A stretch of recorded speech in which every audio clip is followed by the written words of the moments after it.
Hi மக்களே, நம்மகிட்ட Mahindra XUV 500 சேல்ஸ்க்கு வந்திருக்குங்க. W7 variant 2018 model. கிலோமீட்டர் கரெக்டாக 70,000 கிலோமீட்டர் ஓடி இருக்குது. பைக்கில் இன்சூரன்ஸ் மட்டும் கரண்ட்டில் இல்லைங்க. வண்டி ப்ராப்பர் கம்பெனி சர்வீஸ் ரெக்கார்டில் இருக்குது. வண்டி இன்டீரியர் எக்ஸ்டீரியர் அவ்வளோ தெளிவாக இருக்குது. வண்டியில் மேஜர் ஆக்சிடென்ட் ஹிஸ்ட்ரி எதுவும் கிடையாதுங்க. ப்ராப்பர் கம்பெனி சர்வீஸ் ரெக்கார்டில் இருக்குது. 4 டோரு ஒரிஜினல் பேஸ்டில் இருக்குங்க. வெஹிக்கிளில் ஏசி பக்கா கண்டிஷனில் இருக்குங்க. வெஹிக்கிள் அண்டர் சேஸ் கொண்டு நல்லா இருக்குது. 4 டயர் பிராண்ட் நியூ டயர் போட்டிருக்காங்க. வண்டி இன்டீரியர் எக்ஸ்டீரியர் அவ்வளோ தெளிவாக இருக்குங்க.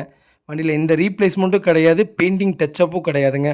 பேக் பம்பர் போட்டிருக்காங்க, ப்ராப்பராக இருக்குது. மறக்காமல் செக் பண்ணி பாருங்கள். நிறைய பேர் 2018 மாடல் கேட்டிருந்தீங்க.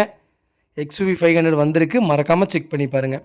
வெஹிக்கிள் லொக்கேஷன் சென்னை தாங்க. நம்ம இது கோட் பண்ணுற ப்ரைஸ் 12,50,000 கேட்குறோம். நெகசபிள் தான். நேரில் வாங்க, கம்பல்சரி அனுசரித்து கொடுத்துடலாம். வண்டி அவ்வளோ நீட்டாக இருக்குங்க. மறக்காமல் செக் பண்ணி பாருங்கள். வெஹிக்கிள் லெதர் சீட் கவர் போட்டிருக்காங்க, சூப்பராக இருக்குது வெஹிக்கிள். மறக்காமல் செக் பண்ணி பாருங்கள். இதே மாதிரி உங்கள் கார் சேல்ஸ் பண்ணணுன்னா ஸ்க்ரீனில் தெரிய நம்பருக்கு கால் பண்ணுங்கள், வாட்ஸ்அப் பண்ணுங்கள். கண்டிப்பாக டீட்டெயில் சொல்கிறேன். மறக்காமல் நம்ம சேனலை சப்ஸ்கிரைப் பண்ணாதவங்க சப்ஸ்கிரைப் பண்ணி பாருங்கள். ஷேர் பண்ணுங்கள், லைக் பண்ணுங்கள், கமெண்ட் பண்ணுங்கள். உங்கள் ஃபேமிலி அண்ட் ஃப்ரெண்ட்ஸ் சர்க்கிளில் யாராவது XUV 500 தேடிட்டு இருக்காங்கன்னா மறக்காமல் இந்த வீடியோவை ஷேர் பண்ணுங்கள். அவங்களுக்கு ரொம்ப ரொம்ப யூஸ்ஃபுல்லாக இருக்குங்க. ரொம்ப ரொம்ப நன்றிங்க.